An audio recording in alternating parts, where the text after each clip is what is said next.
Hey everyone, it's Carter King. If you're an educator, a leader, or just a parent who wants to teach kids about space, check out my newest book, Carter's Journey Through Space. It's available now on Amazon, Target, and bookstores everywhere. Come explore the universe with me.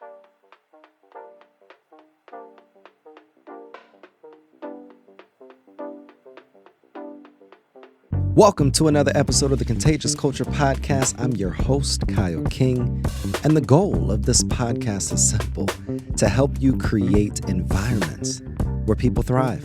Through real conversations, practical strategies, and powerful stories, we equip leaders, educators, and change makers just like yourself to build cultures rooted in purpose, performance, and authenticity.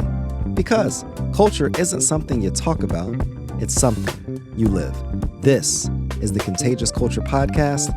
Let's get started.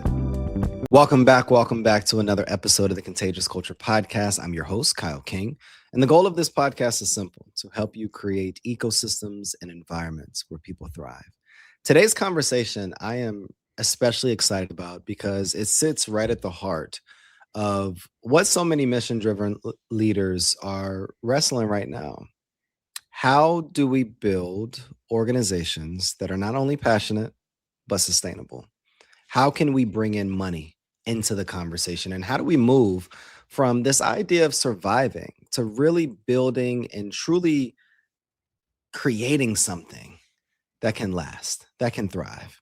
And our guest today works at the intersection of law, philanthropy, wealth management, and nonprofit leadership, bringing more than 3 decades of experience helping organizations strengthen fundraising strategy, board governance, planned giving, and long-term sustainability. He has helped raise over $150 million in philanthropic support and has become a trusted voice for the Latino-led nonprofits seeking to move from grant dependency to deeper financial independence. Pedro, how you doing, my friend?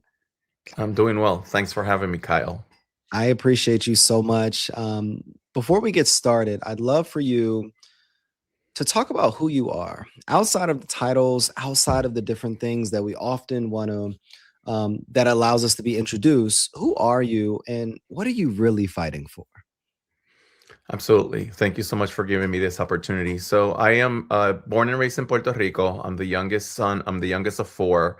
I come from, from two, what we call in Puerto Rico, the son of two jibaros of Calle, Puerto Rico, which, there were, my dad lived in a farmhouse in the middle of nowhere with no running water, no electricity. My mom was raised in more of the middle of the town the town where she was born and raised. I bring this sense of pride of being Puerto Rican, being Latino. I was raised with an unsurmountable amount of faith from my parents.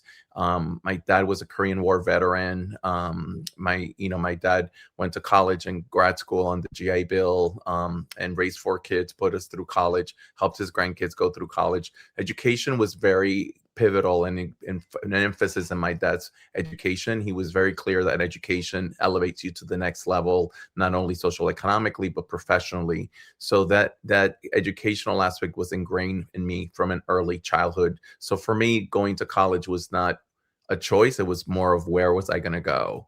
And through that path, he's also taught me a sense of justice through my faith and through making sure that we really, as blessed as I've been and as blessed as we are, we always, those that God gives you a lot, you should give and you should receive as well. So I think that's the nature of why I'm doing what I'm doing at this stage of my life and career.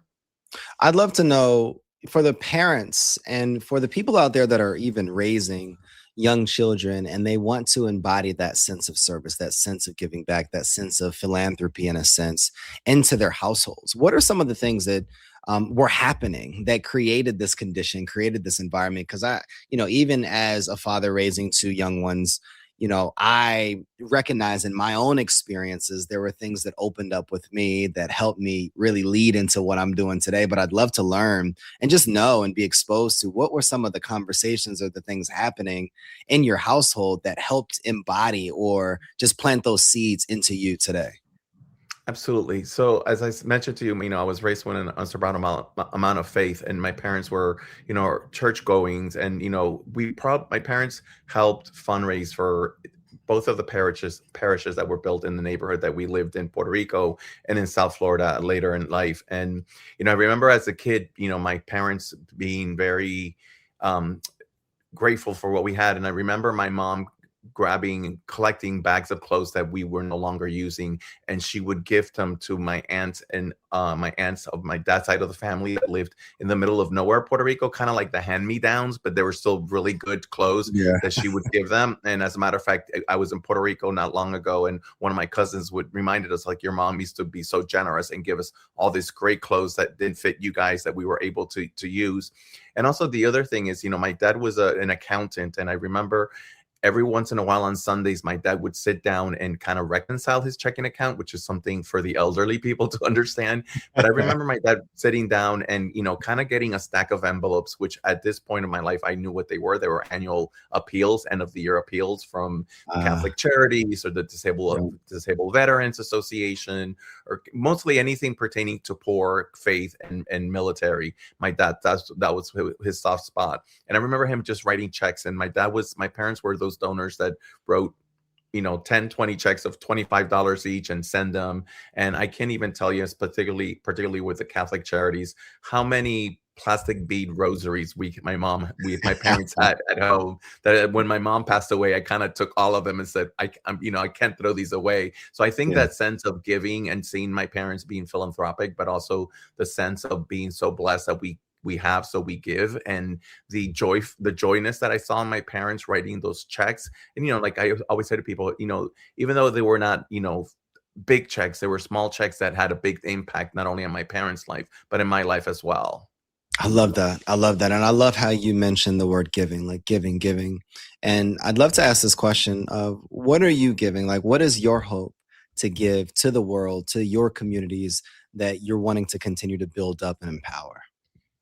Yeah, I created my consulting practice with the intent of leaving a legacy of having prepared the Latino-led or nonprofit organizations built a sustainable, robust fundraising department program that is diversified within individual giving, planned giving, annual giving, corporate giving, and grant giving, so that we don't become so dependable on government and foundation grants. As many people know, foundations and private foundations and grants really only give less than 2% of their revenue to of their sources that they give out to organizations of basically of color. So why are we spending 90% of our time focusing on filling out so many grants that have so many strings attached and so dependable and so restricted fundings, when we as a Latino community can build a robust individual giving program and allow us to give us the opportunity to invest in our communities and help empower our communities and organizations for the people in our community that have been underserved. So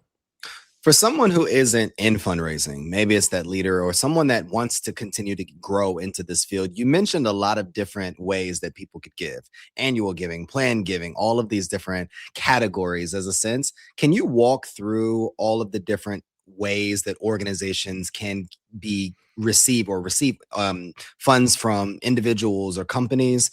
And then could you really break down what you're seeing in the landscape of which ones are most effective? yeah, definitely. Individual giving is donors like you and me, in us individually investing in organizations, and that can come in various ways. It can come in lifetime and with the life and the dead. And the dead would be a planned giving, which is really a gift, a deferred gift, or a gift by bequest, or a gift by will. It's kind of leaving part of your assets at the time of your demise. That's really what a planned giving is in a nutshell. 90% of gifts by planned giving are gifts of will. So and then when you come to corporations and foundations, those are really more that you go into a portal, you kind of talk about the mission and vision of the organization, you provide documents that support your financial status, which, whether it's the 990, which is an IRS tax form, you don't really need to know much about that, but there's requirements that you have to fill out to do these grants. And that becomes a hurdle for early beginning stages of a nonprofit that don't have the historical data and the financial data. So that's why I'm always kind of emphasizing on the individual giving. Not only can you give every day, and also the end of the year appeals, which are the envelopes that you get with the checks and the envelopes that you write at 2550. Those what we call annual giving or direct marketing campaigns that are part of the individual giving. They're just maybe lower end donors but at the end of the day, we're all really individual giving donors. So the main bucket is individual, corporate, foundations, and then of course events. And events are part of corporate sponsorships that you ask companies to sponsor the event. Now, in your landscape, in your experience, that you've seen, if I'm building an organization from ground up, where should I focus? My perspective is maybe on the individual side to really build up your base and be able to create, those champions in a sense. But based upon all that you've seen and the money that you've raised and the organizations that you've led, where would an organization begin? Yeah, I'm a firm believer of individual giving. The original investors, it's in the mainstream nonprofit world, most 67 to 75% of the fundraising revenue generating comes from individual giving, whether you're alive or dead. So that's whether it's an individual or a planned gift, a gift by will, as I mentioned before. And I think I always tell people, we as nonprofit organizations need to realize our organizations are we're entrepreneurs. This is a revenue generating machine. I realize it's a 501c3 and it's profit, but we need to get away from we're serving the poor, we're poor, we must remain, poor. And that drives me insane because we're not poor. I always say to them, do you think that the CEO of the American Red Cross or the United Way are poor people? No, they're not. And there's no shame to that. I think, part of our culture, kind of the humility and the shame of making money is very tied to our family heritage and background, and we need to it's okay for us to be able to make money. And as a 501c3, you're an entrepreneur, you have to generate revenue. I compare it very, very similar to people early in their professions when they're creating an app and they call for angel investors. Mhm. And these are people that are we call the stakeholders that are investing in your organization. Why don't we do that with the 501c3 organizations and have your community, your closest member, friends and family and board members invest in a mission and vision that you all believe that it's going to empower and provide services to the underserved. And at the end, we all really win because we're creating a better society, a better community, and we're moving forward. I love that because I think that a lot of organizations are so focused on grants and they're not building earned revenue strategies. They're not really maximize individual giving opportunities or corporate foundations, et cetera, et cetera. Why do you feel like organizations are so grant dependent in the first place? I think in many ways it's easier in the sense, not so much of the process, but it's easier because you can, you submit portals. You don't have a face to face. So if you get rejected, you can kind of almost Yeah. put it under the rug and no one really knows. Yeah. On an individual giving basis, you're meeting with prospects, with donors, supporters, stakeholders, and you're putting your face to the organization and you're asking someone to support you. I always tell people we're not asking for money, we're asking for an investment, for support to join us in the journey, because Yeah. that's really critical, especially in the Latino culture, where there's so much shame about asking for money. It seems like we're begging, or I think in Spanish, you're asking for una limosna. We're not asking for a limosna, we're begging. We're asking you to invest. So I think we do what we feel comfortable with, and it's a lot easier to sit behind your desk, do an application, get rejected, and be like, I did the best I could. Unlike then going out to people and really really empowering people and teaching them about the impact that your organization does, and please join us in the journey to invest. So I think it's part of the fear of the rejection, part of the it takes time, relationship building. Fundraising on the individual giving is really, like I say to people, in many ways you're courting the donors, kind of like in a Exactly. personal relationship, and that takes time, patience, and it's a lot of effort. But at the tail end of the road, if you realize that 60 to 75% of your revenue generating comes from people like you and me, why are we not investing more effort on that and building the relationship? So I love that. It's like, why are we spending so much time investing into these programs and portals? Just invest that time into the right people. correct. I think that's so important. And, I'd love to know what are some of the creative funding strategies? This traditional fundraising model and going to people and courting them and then being able to get them into invest or donate or sponsor your specific cause. It's very traditional. Are you seeing some of innovative or creative funding strategies for these organizations to come together and be able to move their organization's needle forward? Yeah, absolutely. I believe that one of the things that's resonating a lot with my clients in the Latino community is kind of like the peer-to-peer fundraising, where you're kind of creating a group of ambassadors, of supporters that are going to their network. So, for example, you have 10 friends and you say to your friends, "Hey, I want you to raise for my organization. Can you raise $150 each?" And these 10 friends, and I said to them, and then ask 10 of your friends to raise another 150. And so when you see the cumulative effect of that, you can really raise millions and millions and at least thousands and thousands of dollars. And you're starting to create that kind of. Hey, it's Kyle. Sorry to interrupt your programming, but I got a quick culture check for you. How's your team's energy right now? I mean, literally, right now. Are people feeling inspired? Or are they just showing up? See, here's the truth. Culture doesn't change because we talk about it. It changes because we live it actively every single day. And that's what I help organizations do. Build contagious cultures that people actually want to be a part of. Through keynote talks, interactive trainings, and hands-on consulting, I help leaders transform the way their teams connect, perform, and grow. So if your culture needs a little bit of spark, let's light it up together. Visit theculturelab.org, again, theculturelab.org, or connect with me directly on LinkedIn at Kyle S. King to learn more about how we can work together. Because remember, your culture is contagious. Make it worth catching. Now let's get back to the program.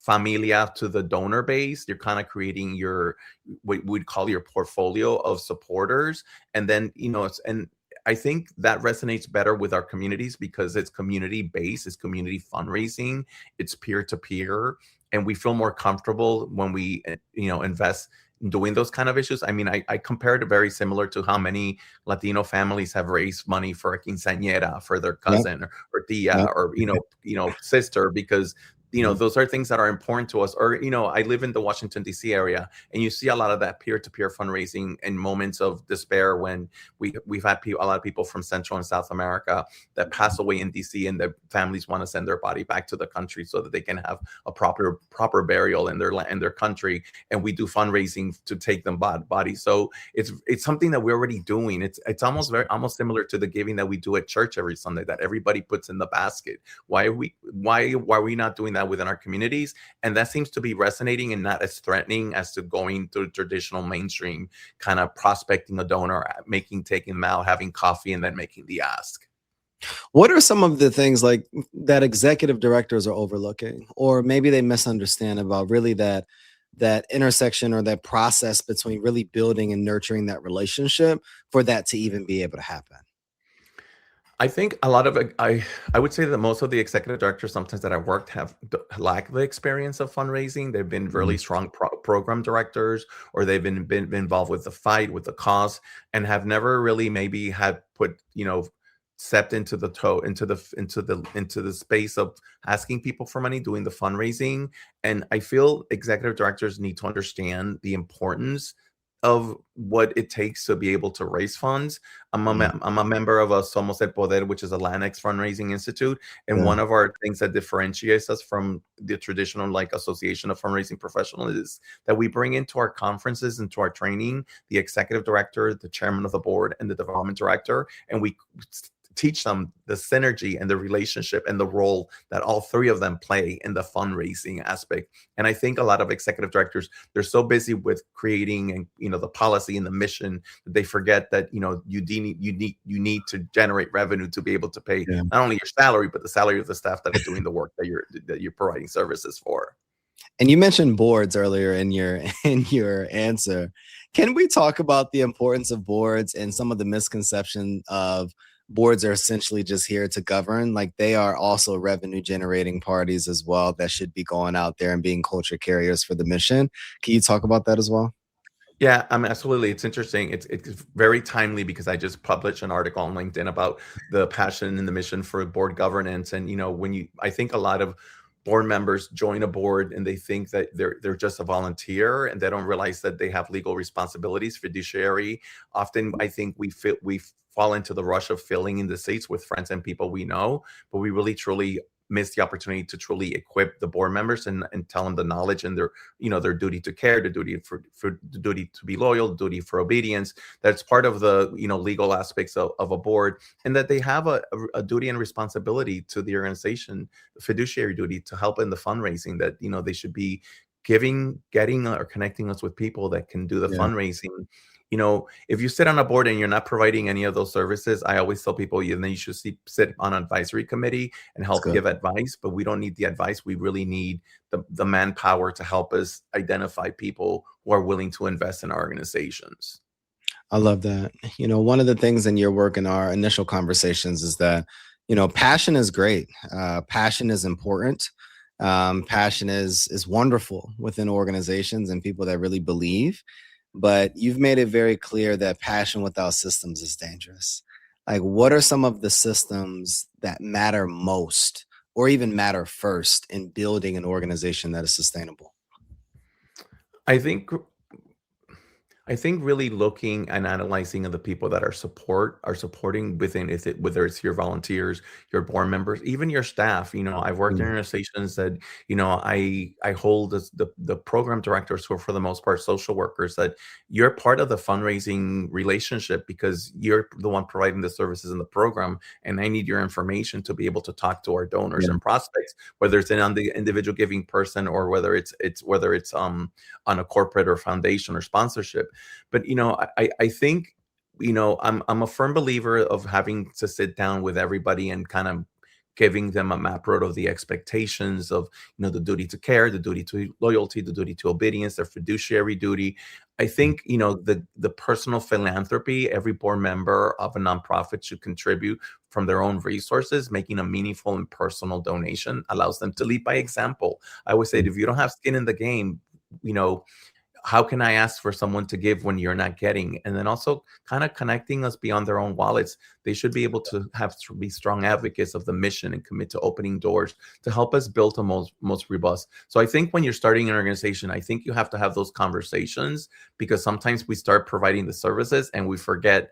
It's kind of like the chicken and the egg, which one comes first. And I think the fundraising part of it is a pivotal, most important thing of creating a sustainable, healthy nonprofit organization. What's one of the and I love to ask this question, just gain different people's perspectives. Like, what is one fundraising truth that probably makes people feel uncomfortable but needs to be said out loud? That if you don't ask, you don't get.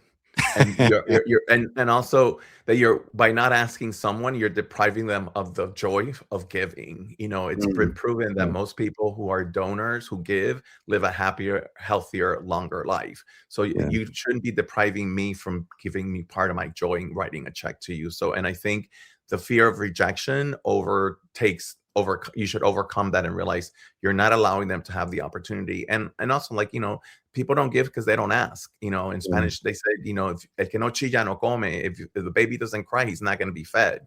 And so,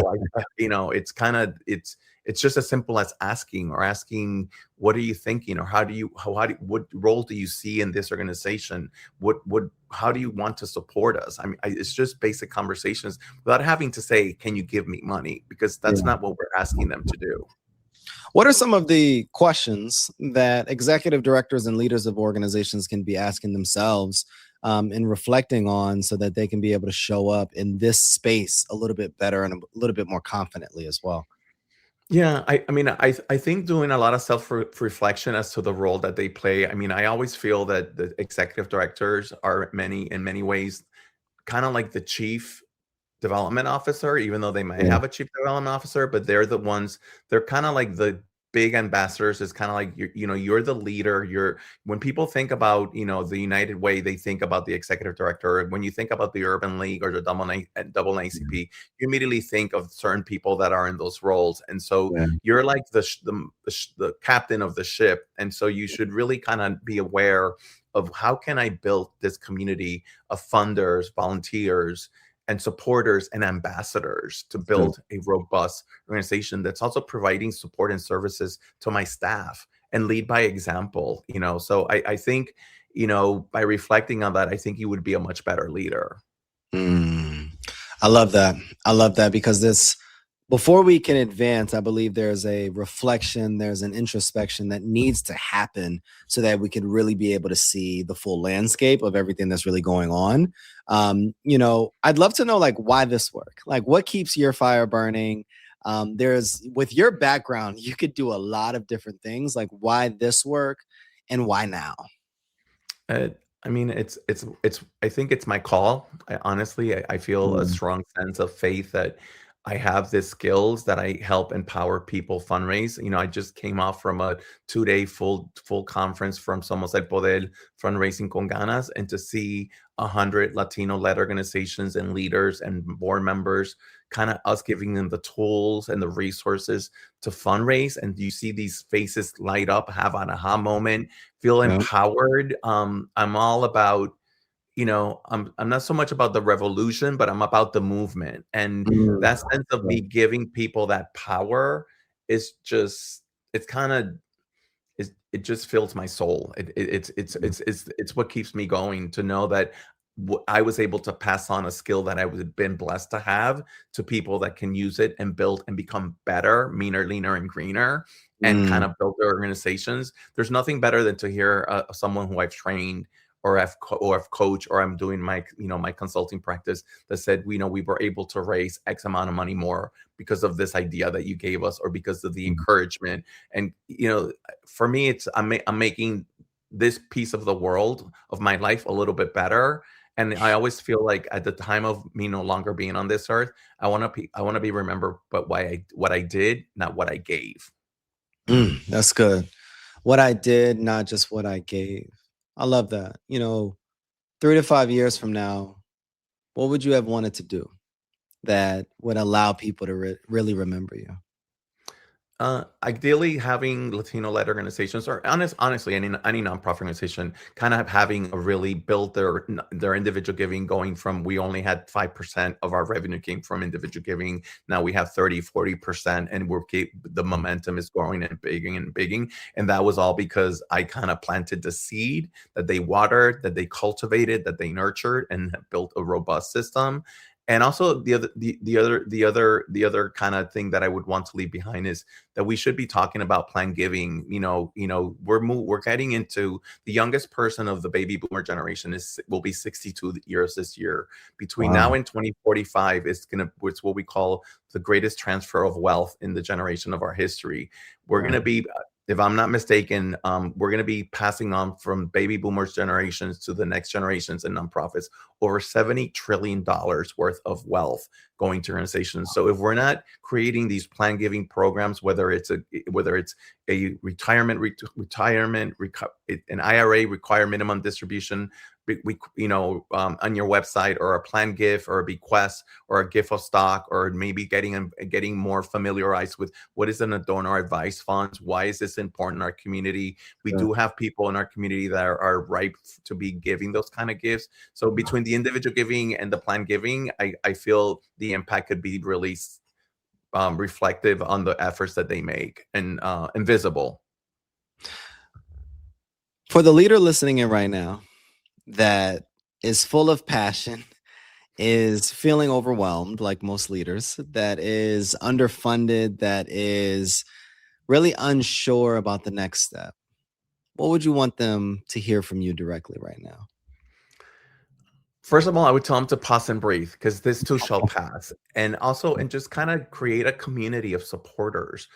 Think about your top 10 friends, top 20 friends that you can really have a really honest conversation and explain to them the dire straits that we are in a community. I just had, honestly, an attendee at this conference said, they're in the Midwest, they're really struggling through funding. And I said, I want you to write an email coming from your heart, talking about what's at risk. If we don't get these supporters, this organization will dissolve, and the impact could be detrimental to the community, because this is an organization that provides exercises, mental health, sustainability, and we need that in our communities more now than ever. So I think just kind of reflect and focus on what really matters, and don't get overwhelmed by the minutia of everything and all the outside noise that's happening. We just need to play a better game of chess than other people, and be strategic on what our moves are when it comes to moving organizations forward. Now, when you think about the game chess, which is my absolute favorite game in my life, outside of I like Taboo as well because I like Oh, acting different things out. um, how are you helping organizations play chess? Like, what is the work that you're doing in your consulting practice to really help these organizations be able to go from where they are to where you desire for them to be? yeah, absolutely. I start from the basic 101. What's working, what's not working. Let's look at your donor database. Let's look, do you have a systems? Do you have a CRM? What kind of cycle do you have? Where are you generating most of your revenue? What's working, what's not working? Let's talk about the mission and vision. Is the message, is your storytelling, really resonating with people? And kind of just looking at that, because I think a lot of organizations, I feel like there's a lot of spaghetti thrown against the wall and see what sticks, because they're so desperate to raise money, and in the desperation of trying to raise money, they forget to pause and breathe and really analyze, what are we doing that it's not working, and how can we fix it, or how can we move the needle forward? And we can do that by baby steps. The fundraising is a skill that needs nurturing and giving, and in repetitiveness, and I think sometimes when you even talk to donors and you're like, well, at what stage is your donor base in? And they're like, what do you mean donor base? I'm like, are they in the identification stage, or the Yeah. cultivation, or the solicitation, or the stewardship?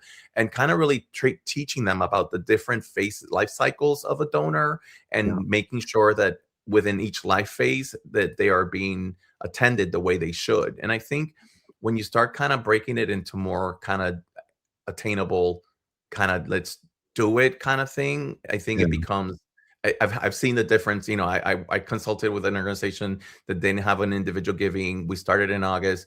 They raised a couple $1,000, which in the big picture you don't think that it's a lot, but considering that they raised $0 last year, and they're That's starting to huge. create their donor Yeah. database, it's critical. And they're also not only they're doing that, but they're also learning, oh, there's such a thing as identifying the donor. Oh, there's a Yeah. such thing as cultivating or qualifying the donor. Oh, this Yeah. is the cultivation. The cultivation is, like I always tell people, it's the courting aspect. It's when you go out with your date your couple times, and you're going out and you're getting to know each other, what Yeah. you don't like, how can we build a better relationship? And when the moment that you kind of want to ask the person to marry you, that's a solicitation for That's me. it.